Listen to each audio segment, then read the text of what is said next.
Thank you for joining us. Today we're talking with Casey Ray about his latest book, William S. Burroughs and the Cult of Rock and Roll. For those of you online, please post your questions in the chat below. We will get to those. And then if we have any audience members, we will get to their questions as well, or my questions. I just want to introduce Casey Ray. Casey Ray is the director of music licensing for SiriusXM and a longtime music critic whose work has been featured in a wide array of publications. His commentary on technology's impact on creators has appeared on NPR, in the New York Times, Los Angeles Times, Washington Post, Billboard, and several other media outlets. An adjunct professor at Georgetown University and a course developer for Berkeley Online, Ray is also a musician and played with several bands in the 1990s. So you are a all-around music person. It's very amazing, very impressive. I can't get away from it. That's a good thing. That's a good thing to be around. I don't know. I'm a music person too. I'm all about that. So we'll talk a little bit about the book and then I will let you kind of go into it. I know, like you were saying earlier, it's been a little while since you've revisited this book, but thank you for coming with us and revisiting with us because it's a really excellent read. Very interesting points in there. I'm sure people will have a lot of questions on it. But the new book discusses William S. Burroughs' work and his influence on music's counterculture, how one of America's most controversial literary figures altered the destinies of many notable and varied musicians. He was a gay man. He rose to notoriety outside the conventional literary world. His masterpiece, Naked Lunch, was banned on the grounds of obscenity, but its non-linear structure was just as daring as its content.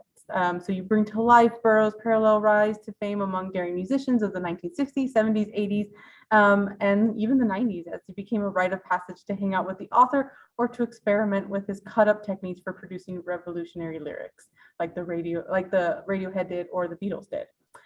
Whether they tell of him exploring the occult with David Bowie, providing Lou Reed with gritty depictions of street life, or counseling Patti Smith about coping with fame, the stories of Burroughs' backstage impact will transform the way you see America's cultural revolution and the way you hear its music. So again, Casey, thank you for being with us. I'm going to turn it over to you and let you talk a little bit about the book. Yeah. So, I am a Gen X of Gen X vintage. So a lot of what I experienced about the Beats was kind of received wisdom, folks who had sort of mined that territory before me. And I think my first exposure to William S. Burroughs was probably, I might have been like 15 or 16. And I was reading this biography about Led Zeppelin, this really salacious paperback, kind of like beach reading called Hammer of the Gods. And it mentioned William S. Burroughs, and it had a little description about, who he was. And so I could sort of glean something about his history from there, not a lot, but he apparently went to a Led Zeppelin show and found it quite loud, but exciting, transfixing, entrancing in a way that reminded him of one of his actual few personal musical interests, which was a group of, or is a group, they're still around to this day. In fact, there's two competing versions, the Master Musicians of Jujuka, which are a Moroccan 2,000-year-old rock band, he called them, that largely was playing for, I think, sort of like weddings, and they were the type of band that would play any type of social occasion. But there's I think a deeper and more ancient sort of spiritual connection in there, in the trade winds of a few different kind of ancient mystical systems. And Burroughs, the anthropologist, I think was interested in that, but I think he also liked the shrieking bagpipes and the relentless hand drumming.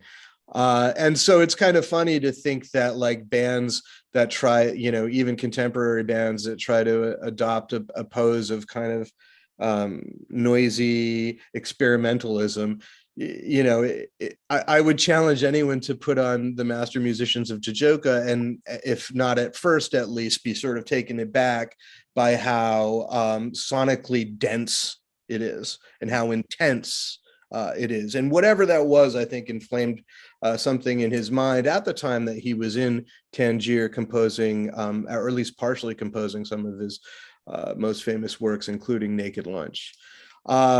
Anyway, I stumbled into him through mentions like that. I believe I was also aware of, being like the child of boomers and being inculcated by this, sort of the legends of that generation, like the Beatles, for example. I adore the Beatles, but they were inescapable. And at some point, because I did have these interests, musical interests, and I guess like kind of nerdy interests to want to know, pre-internet, of course, what the what was with all of these records and bands. I think I knew that Sgt. Pepper, the album, had William S. Burroughs in the cast of characters, including, other folks of notoriety and repute, Mae West and Aleister Crowley among them. But there's a lot of people on that cover, and for some reason, I think that got wedged into my mind as well. Many years later, I occupied whatever meager position there was in my own counterculture in the 1990s, which I think was informed by, the broader stream of boomer hagiography, including their rock and roll heroes, but also the most recent kind of shakeup within music was punk rock. And in the 70s and early 80s, the punk, post-punk, and industrial music movements found, for whatever reason, well, my book will tell you the whatever reasons, or at least the reasons that I posit and that the historic record supports, found affinity with William S. Burroughs. And I think it went beyond like trendy, nihilistic, heroin chic. Yeah. Bands like Throbbing Gristle, for example, which is a primary industrial band, cornerstone band for genres of industrial and experimental electronic, which grew out of tape cut-ups, like literally doing like found sound experiments with tapes and reordering them and playing them simultaneously, that William S. Burroughs and Brian Geisen had been involved in, and Burroughs continued to perform tape cut-ups, perform them honestly in what he believed, at least, occult operations to affect reality. And some of those musicians at that time, largely based in the UK, it was actually a youth movement. They called it Council Flats Magic. It was coming out of punk rock. The economic conditions in Great Britain were not great. There was high unemployment. There were a lot of kids on the streets looking for something to do. And the idea of the establishment at that time was Thatcherism, the ascendancy of Thatcherism. Yeah. And so there was a kind of like more reactionary underground than there was in the 60s. And Burroughs famously said, he didn't really like hippies. He was, he didn't really understand what they were all about. His friend, his dear lifelong friend, Allen Ginsberg, was very much enmeshed with the hippies right out of the gate. But Burroughs kind of kept that scene at arm's distance.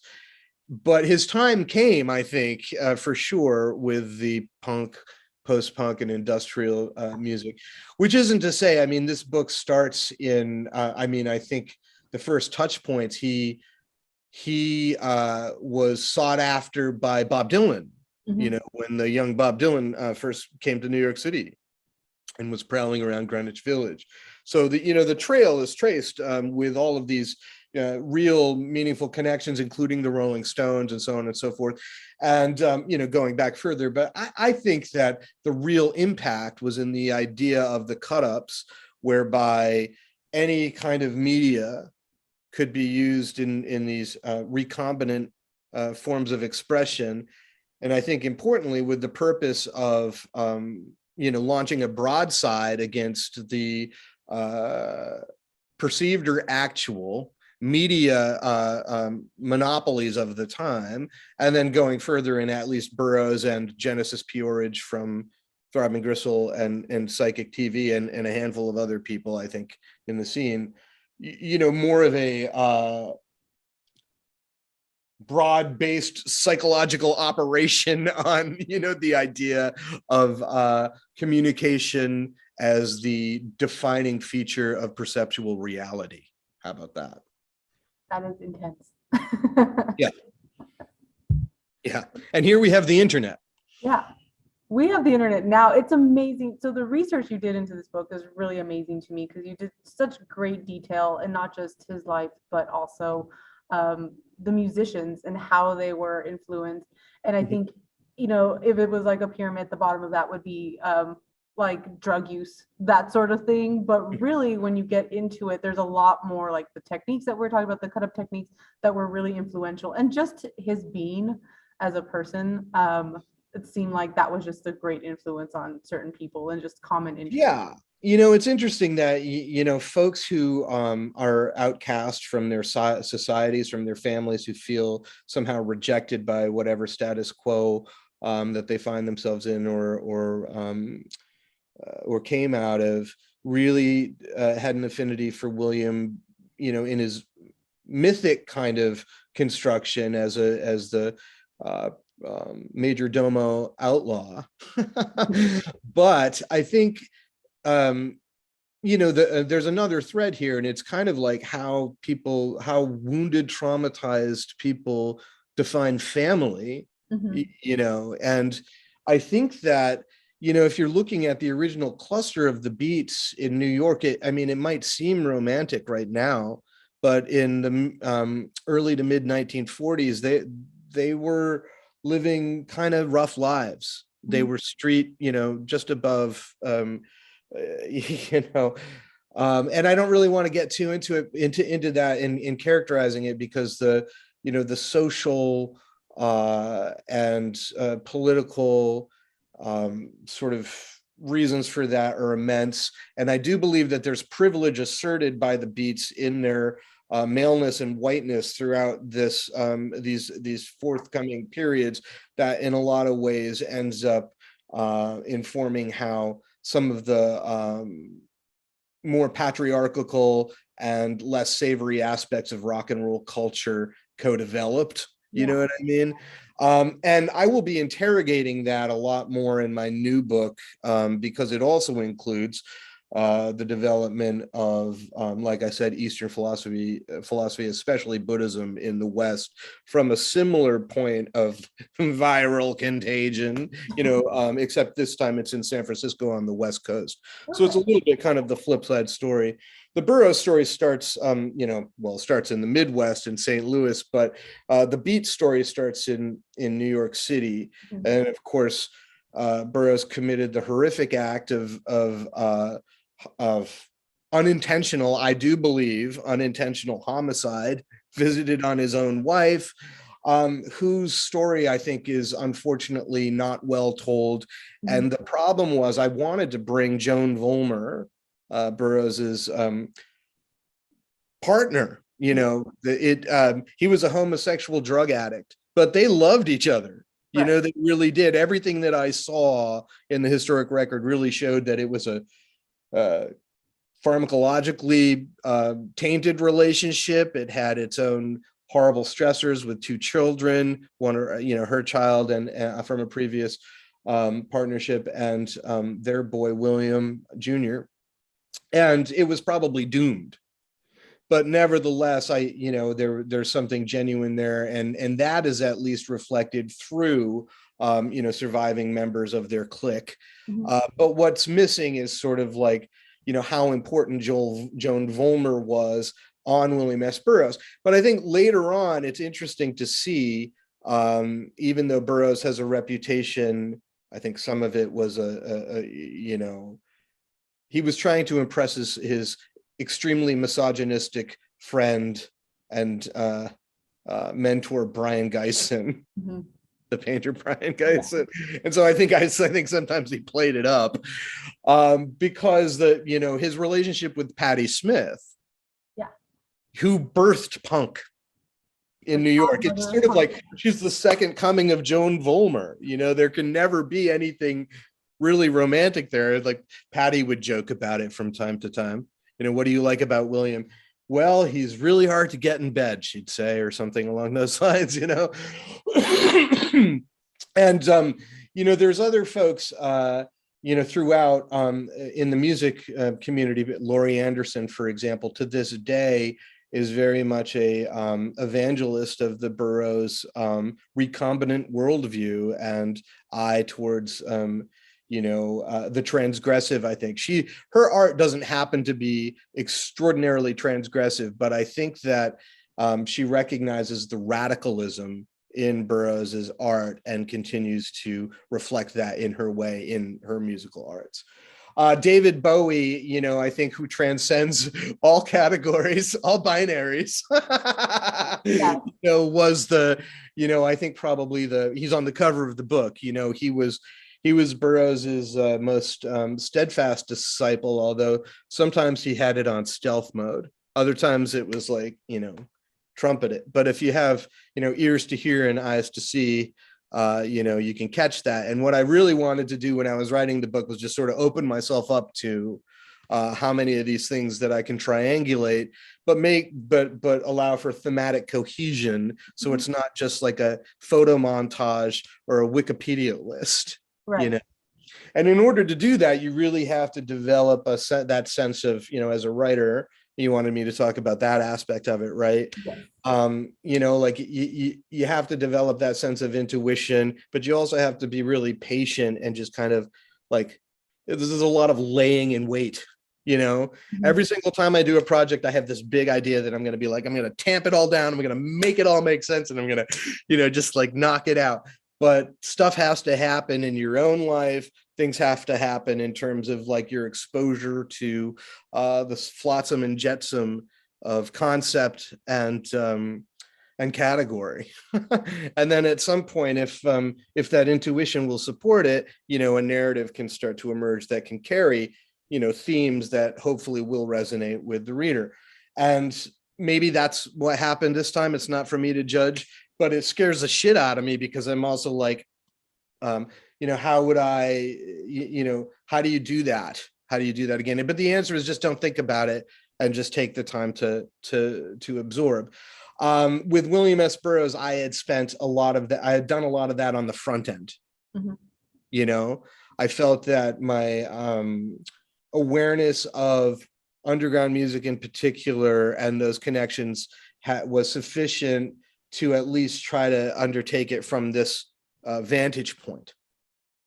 Yeah. And Did you feel like there was a gap? That was one of my questions, was if you felt like there was like that piece was missing, like everybody kind of knew this lore, like, yeah, did you know he maybe influenced this musician or this musician, but did you feel like this is why you wanted to write the book, like that was your inspiration? It was like, well, you know, people see the pictures of Kurt Cobain, for example, and William S. Burroughs, and there was, I think my book may have, and I don't say this to toot my own horn, but I think I see it constantly getting like upcycled or downcycled into the realm of like the clickbait listicle kind of farm situation.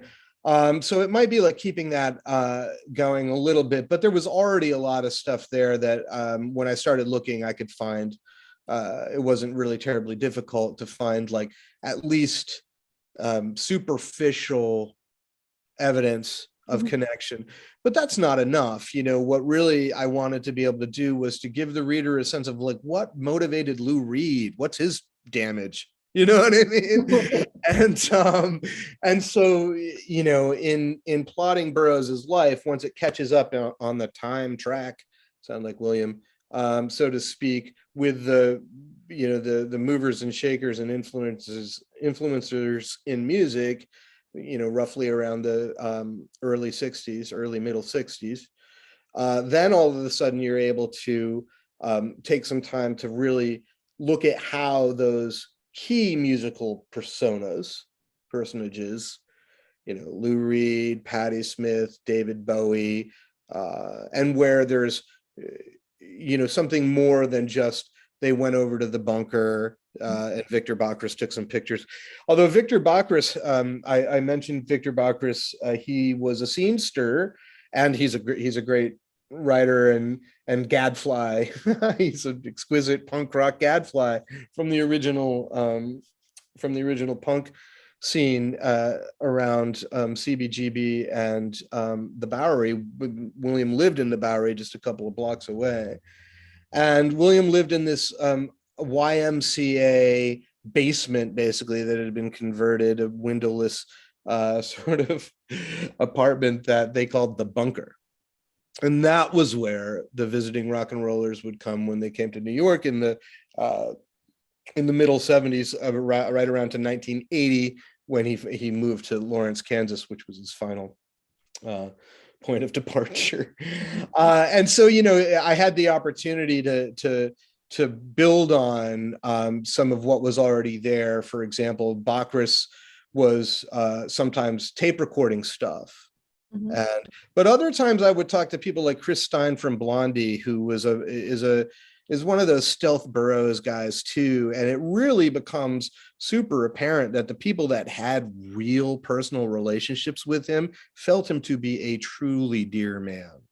That was one thing I felt like I came across from your book really well, is that like he didn't seem extremely like extroverted or super out there or wanting to be the life of the party, but he made these really great personal connections with these musicians. And I was saying this to my supervisor earlier, that they say like don't meet your heroes, but it seems like everyone who met him had that like exception to that saying. Like they just had this wonderful connection, and he was just, writing cards to people, like remembering them, inviting them over. Like he was just more than just this being that inspires just a good and there's some sadness to that in some ways. He took a real shine to Kurt Cobain and saw something, probably saw somebody who was on the wrong path. And I was able to confirm that actually by talking to Nirvana's road manager, who was their road manager from like day one to the end. And he was there when Kurt went to go visit William in Lawrence. I still hear from people who knew him then, who are involved in the music scene, or maybe they're, and you finish the final, you've got a deadline for a book, you got to deliver a manuscript, and you hit the final period, and you think you're done, but it still comes up, and sometimes I'm like, oh man, I wish I could have put that in the book.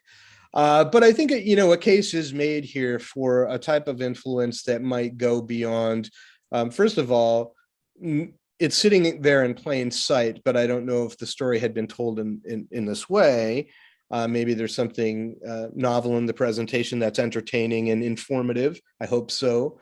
But I think making the case for the actual ongoing influence on music itself, which I think at this point I've characterized it as subliminal, which William would have loved.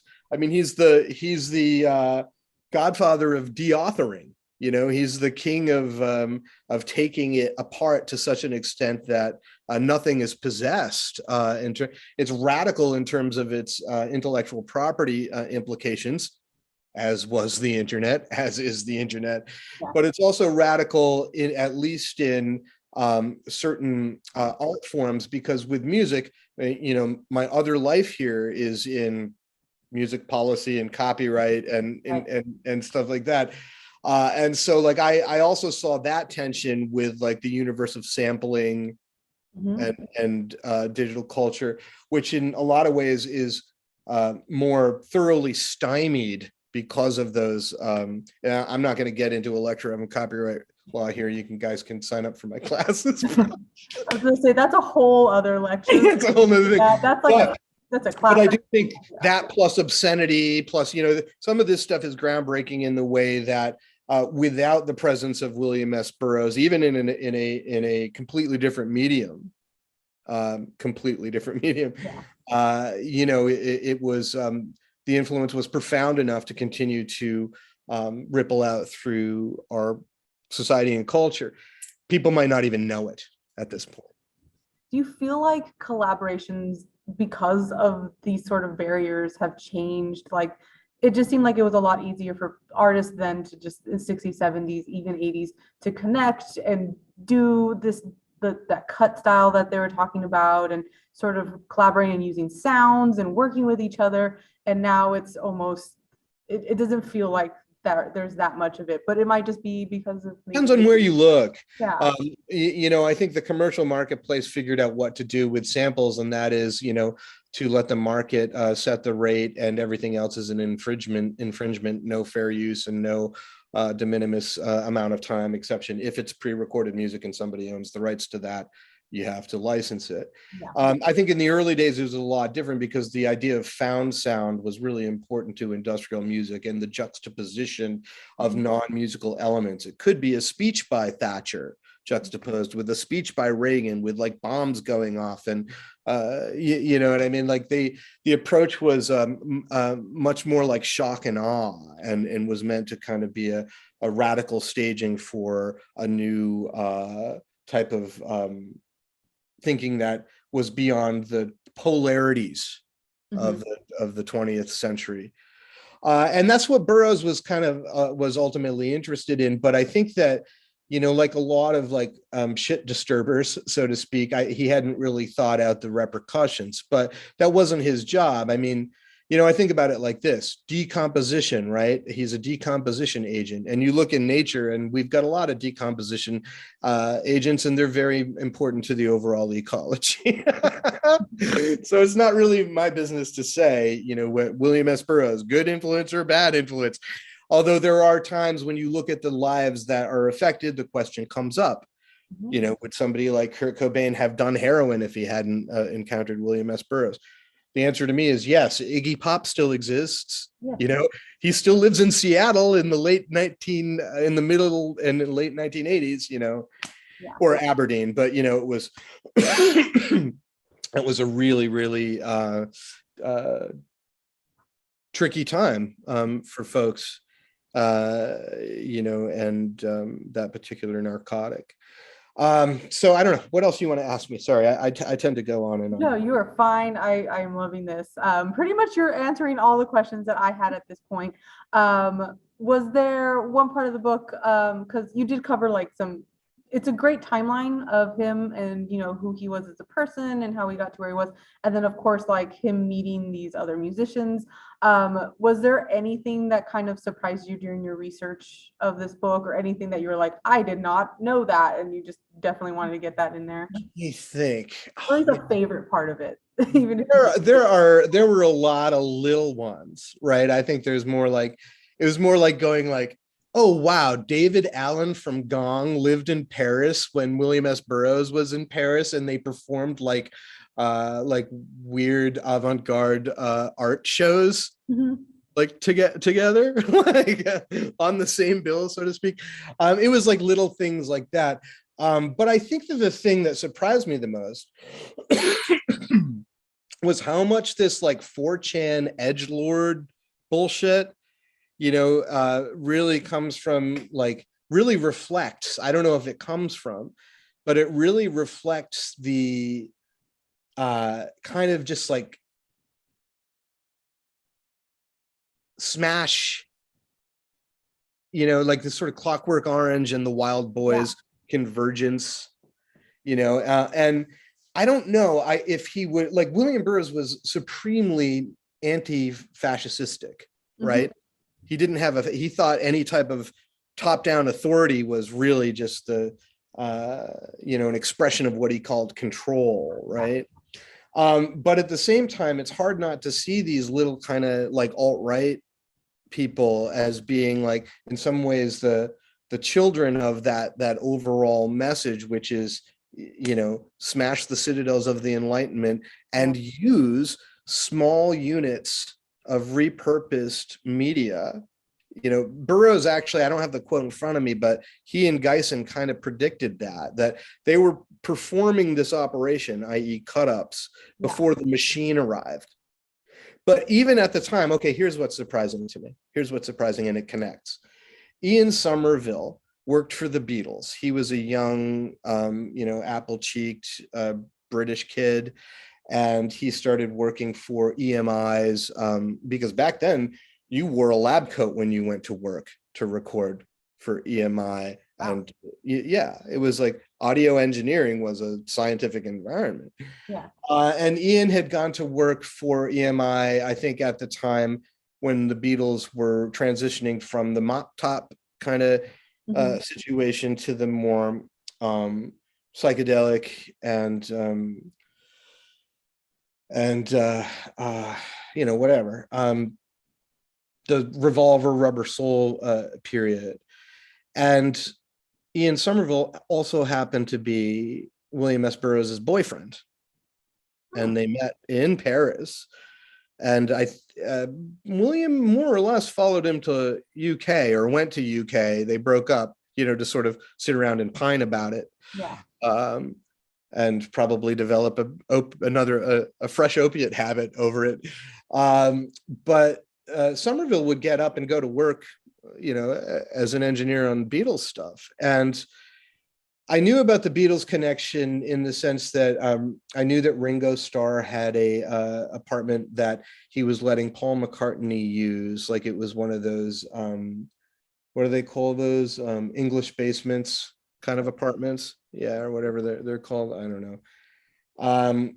And Paul had used it as a makeshift recording studio, and he was working on stuff that would eventually inform Sergeant Pepper and things that would come after. But he wrote Eleanor Rigby down there and so on and so forth.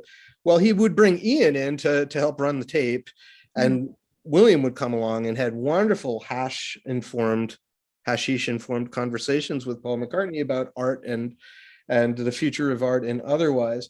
But Paul was already knew about William because it was really, really the hippest of the hip. Had one of the earliest William S. Burroughs audio recordings. I can't remember the name of it now. Some Burroughs person should pipe up and tell me, or send me an angry email. Anyway, Paul and all of the hipsters, Barry Miles, was had the bookstore, and like they were all kind of congregating. But Paul was really meaningfully kind of motivated to bring that type of avant-garde modular approach to music. He obviously had other influences like Stockhausen and so on and so forth. By the way, Paul's the experimental one. It's down. Yeah. But so I knew about things like that, but I didn't know how like close those connections were because of situations in Burroughs' own life that brought him into accidental proximity or other kinds of orbits with some of these folks. And so in the overall, I think a lot of it feels like it's right place at the right time, but it really was a two-way street. Even though Burroughs didn't really have any interest in the music that most of these folks made, he did understand very much like the impact that they could have through their types of expression. He wrote a letter in support of the Sex Pistols when they were getting pilloried by the UK government. He really resonated with Patti Smith's, what he saw as a very shamanic invocation.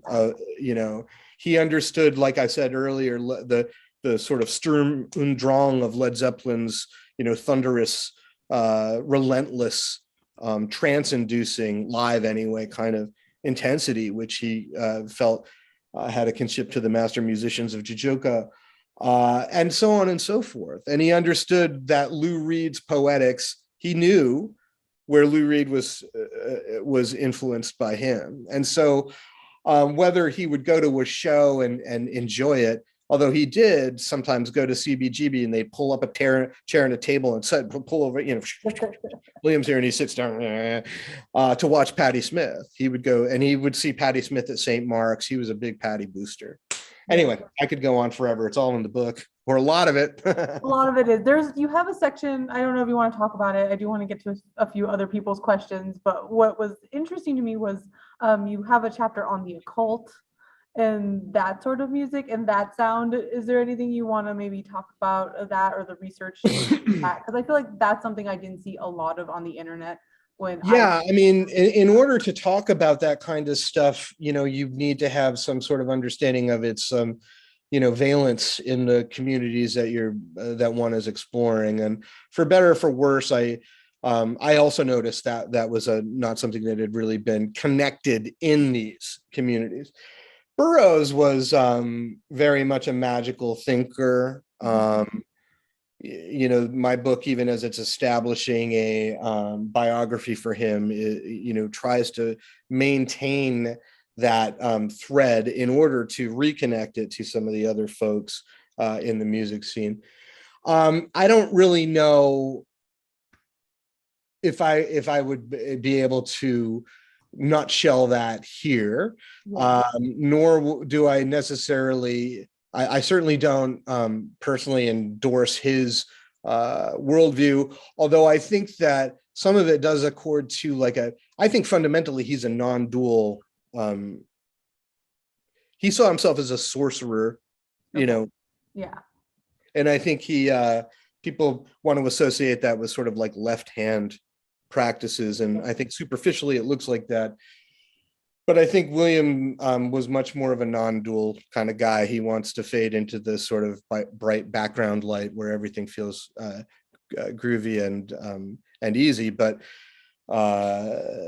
he used a very unreliable method to do that, called opium and heroin and morphine.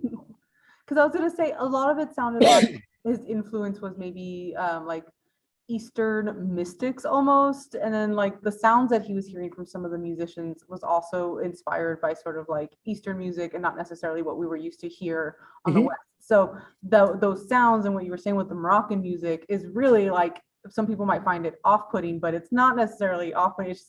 It's different than what we're used to. And so I didn't know if those two were related. Well, part of the idea is to be able to shift perceptual space, and everything would be a tool to do that. In the sort of occult conception of William S. Burroughs, any means by which the perceptual shift can occur is valid. Yeah. And music, he at least recognized as its potential to, and audio, not just music itself, but the raw impression of audio. And the revolution for William, of course, is that if it's recorded, it can be manipulated. And he believed that reality itself was in some way, or is in some way, a recording. And you could probably chase this down into general systems theory and the Tibetan Buddhism that Burroughs looked at it at Harvard, although there really wasn't a way for him to become a practitioner at that time. It was just so long ago. But I do think that,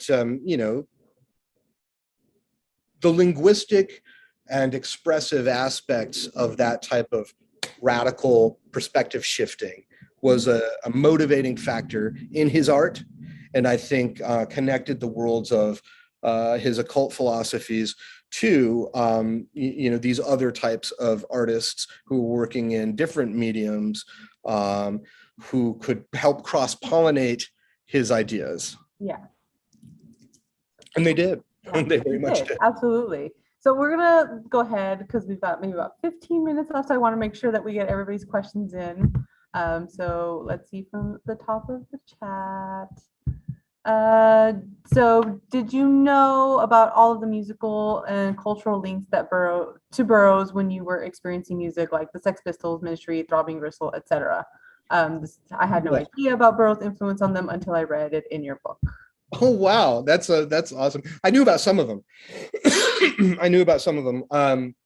And a lot of that was just on the underground culture in that period where I happened to, be part of whatever my version of it was in the 90s, right? I was working in a record store in a liberal arts college town in the Northeast. I was playing in bands. And then later I became a music writer at that was my real full-time job. It was like, it paid me. I was like, I couldn't believe how well it paid me at the time. I was like, my goodness. But that was a sort of milieu, it was like zine culture and underground punk magazines. And sometimes an underground punk magazine would have William S. Burroughs on the cover, and you'd read about that or whatever. when I started really doing the research in earnest, I realized that this was going back, and I'm kind of a collector of ephemera, pop, Mhm. certain types of pop culture ephemera. So I now have a stack of all of these bizarre men's magazines and underground rock publications with interviews of William S. Burroughs Yeah. going all the way back to the at least the late 60s.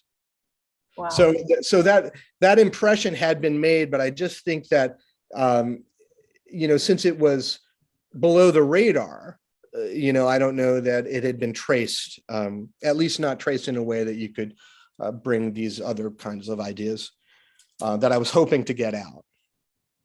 Yeah. So one more question. Is there anyone you would consider a present day Burroughs who has a similar kind of influence across media or who has the potential to become that?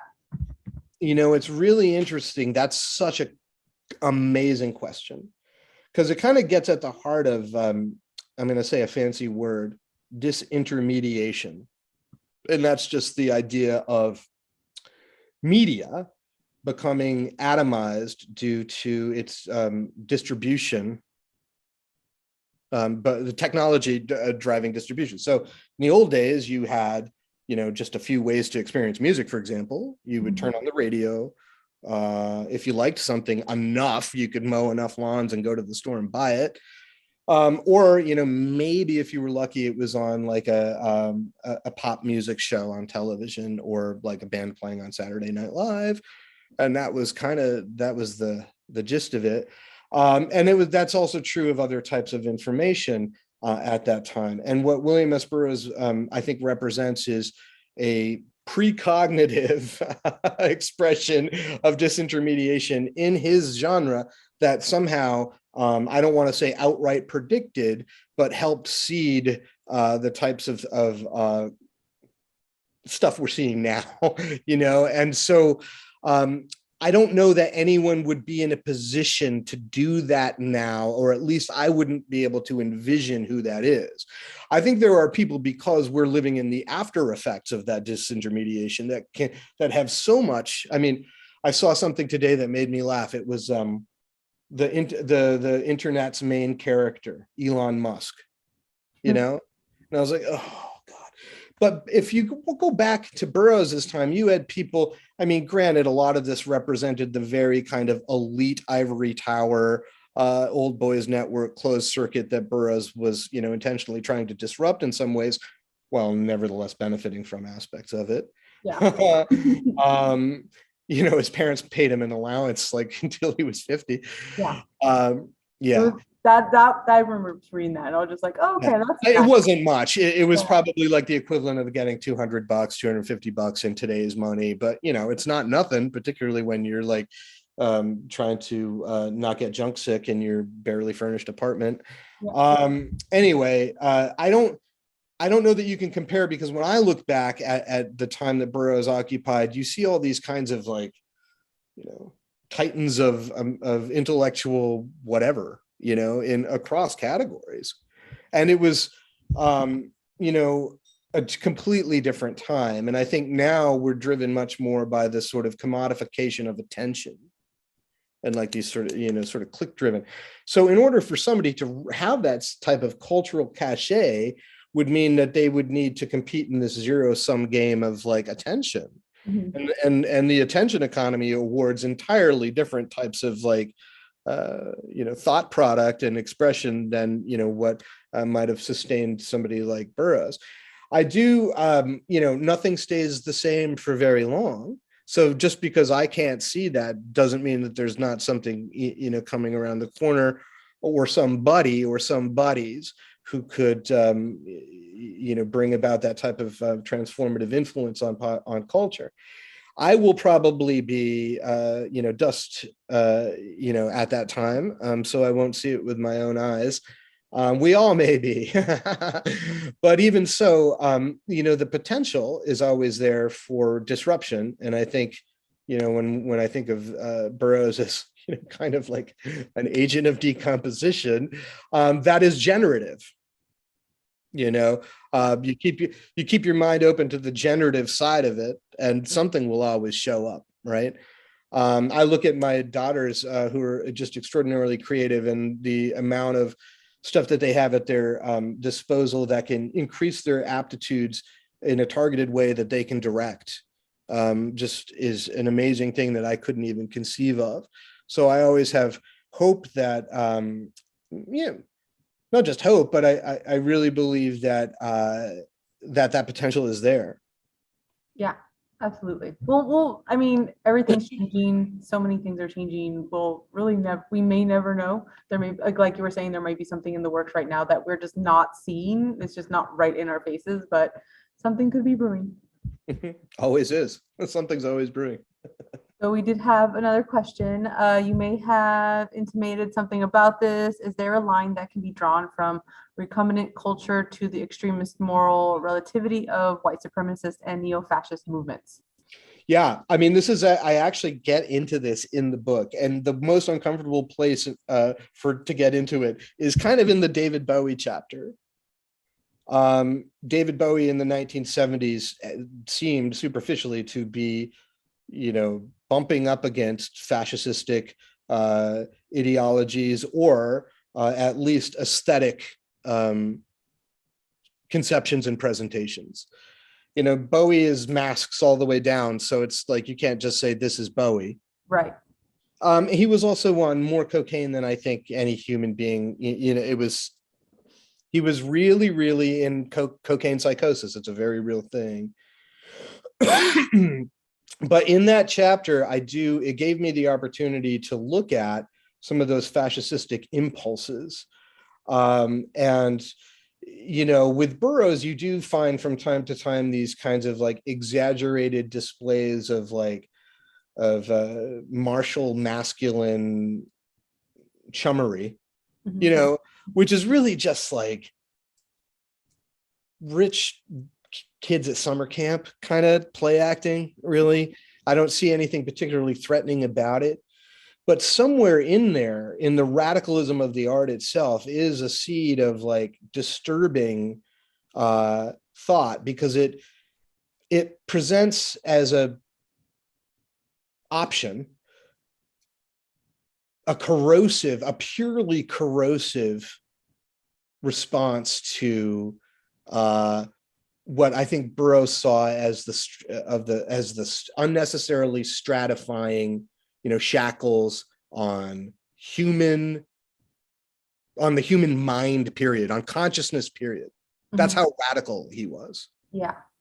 But and maybe like I said, maybe great non-dual wizards are able to occupy that place. He certainly even, the amount of self-abuse that he partook in lived for a long time. But can anybody do that? Can anybody do that without repercussions? Can large swaths of society take the burn it all down mindset without serious injury to themselves and our human societies, to say nothing of the interdependent ecology of the planet? And Burroughs was also a radical environmentalist, but I wish I could have gotten into that a little bit more. I'll be able to talk a little bit more about early ideas around sort of integrated systems thinking and deep ecology in my book about, the Grateful Dead and Buddhism and, the underground cultures, roughly covering almost the same period. Yeah. So stay tuned, I guess. I mean, if in some ways the Burroughs story is the unmaking story, then I do think that generative story could be explored. And, who knows? Nobody can really predict how things shake out. You take one action and there's interdependent reactions, right? Burroughs took a number of actions, and in a cool gee whiz coffee table kind of superficial way, you're like, oh wow, all these rock stars. But then you look beneath the surface, and like this very astute question brings up, what are the other repercussions? Nobody is going to be able to summarize all of that and put a bow on it, but we can nevertheless kind of marvel at the sort of causes and conditions, so to speak, that led to Burroughs being in the orbit of these folks who were in a position to inform culture, and maybe some of them in ways that, are not so healthy. I don't know. Yeah. I'm just the messenger. And just exploring themes, essentially. I think everybody's going to have ideas and opinions, but you tie up what you could very nicely. I don't think we have any more questions, but for our closing, since we don't want to take up too much more of your time, we're really glad that you joined us today. We hope everybody took away some new information on this really amazing music or this really amazing book that we have. So if anyone is interested in purchasing the book, we do have it available, or the doc does, here locally in Fort Worth. And I believe we should have it in our system as well for checkout if you are a library user. So that's the address. That's the information that you can get to get a copy of today's book. But thank you so much, Casey. We really appreciate you doing this with us. Absolutely. Good luck on your new books. Let us know when those are ready. We'd be happy to have you back. I do want to give you guys one tiny piece of information. Yeah. The Burroughs book is in development as a documentary at this time. Oh. So people might be able to. You never know how these things work. People might be able to see it, but the folks who are going around trying to get the money are the folks who did the Mr. Rogers documentary. That one.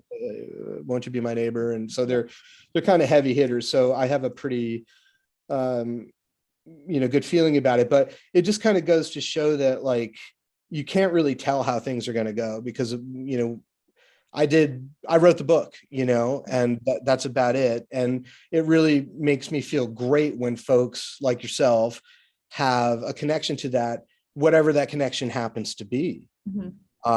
And, as an author, that is really the ultimate kind of tickle. So I'm so happy that you guys invited me, and I'm glad to talk about it. Thank you. Yeah, that's super exciting. If we can show the documentary maybe down the line, right? Do that too. I will be in touch. Yeah. So awesome. Well, thank you so much again for joining us. Thank you, everybody who participated today. We really appreciate you coming. Everybody else, have a good evening.